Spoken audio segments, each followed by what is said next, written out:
Assalamualaikum warahmatullahi wabarakatuh. Perkenalkan, nama saya Nur Ainun Priska Devretes dan NIM SF23060058 dari Prodi S1 Farmasi. Hari ini saya akan membacakan ringkasan materi saya yang berjudul Kelarutan dan hubungannya dengan bioavailabilitas chloramphenicol serta keterkaitannya dengan aktivitas. Kelarutan obat merupakan salah satu aspek penting dalam farmakokinetika yang mempengaruhi bioavailabilitas, efektivitas, serta keamanan suatu obat di dalam tubuh. Chloramphenicol adalah antibiotik spektrum luas yang sering digunakan dalam pengobatan infeksi bakteri. Namun, karakteristik kelarutannya yang rendah dalam air dapat mempengaruhi penyerapan dan aktivitas dalam tubuh. Dalam makalah ini akan dibahas hubungan antara kelarutan chloramphenicol dengan bioavailabilitasnya serta bagaimana hal ini berdampak pada aktivitas farmakologisnya di dalam tubuh manusia. Kelarutan chloramphenicol. Chloramphenicol merupakan antibiotik yang bersifat amfipatik dengan kelarutan rendah dalam air sekitar 2,5 mg per mili pada suhu kamar, tetapi lebih larut dalam pelarut organik seperti etanol atau metanol. Molekulnya mengandung struktur nitrobenzena yang membuatnya kurang polar, sehingga lebih sulit larut dalam media berair. Kelarutan yang rendah ini sering menjadi penghambat dalam formulasi farmasi, terutama dalam pengembangan bentuk sediaan oral dan parenteral yang efektif. Oleh karena itu, peningkatan kelarutan chloramphenicol merupakan fokus penting dalam upaya meningkatkan efikasi klinisnya.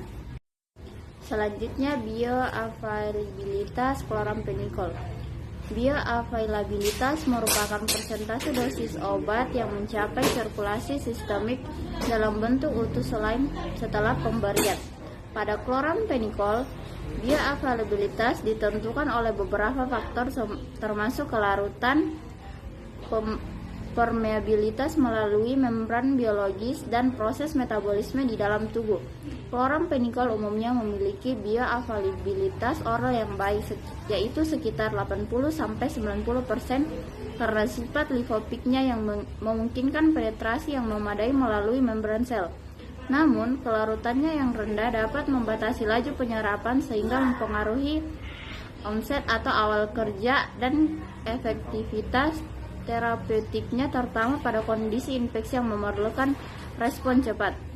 Untuk meningkatkan bioavailabilitas, berbagai pendekatan telah dilakukan seperti pembuatan derivatif produk yang lebih larut atau pengembangan teknologi formulasi seperti nanosuspensi dan komplikasi siklodextrin. Misalnya produk chloramphenicol palmia dan chloramphenicol succinate lebih mudah larut dan dihidrolisis menjadi chloramphenicol aktif di dalam tubuh. Selanjutnya, hubungan kelarutan dengan aktivitas farmakologis chloramphenicol. Kelarutan obat sangat mempengaruhi aktivitas farmakologinya karena mempengaruhi ketersediaan obat di lokasi infeksi. Dalam kasus chloramphenicol, kelarutannya yang rendah dapat menghambat distribusinya ke jaringan yang terinfeksi secara cepat, sehingga mengurangi aktivitas antibakterinya pada awal terapi. Hal ini menjadi masalah pada infeksi yang membutuhkan respon cepat, misalnya meningitis atau sepsis. Kelarutan yang rendah juga dapat mempengaruhi distribusi chloramphenicol di berbagai jaringan tubuh, termasuk cairan cerebrospinal.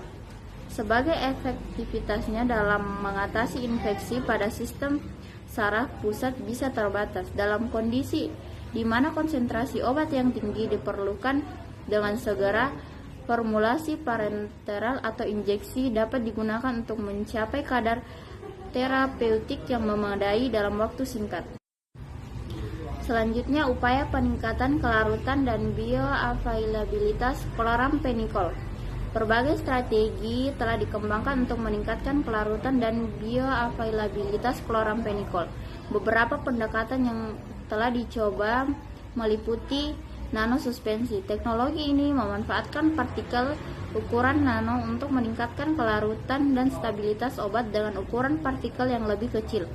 Luas permukaan yang lebih besar akan meningkatkan laju kelarutan chloramphenicol di dalam tubuh.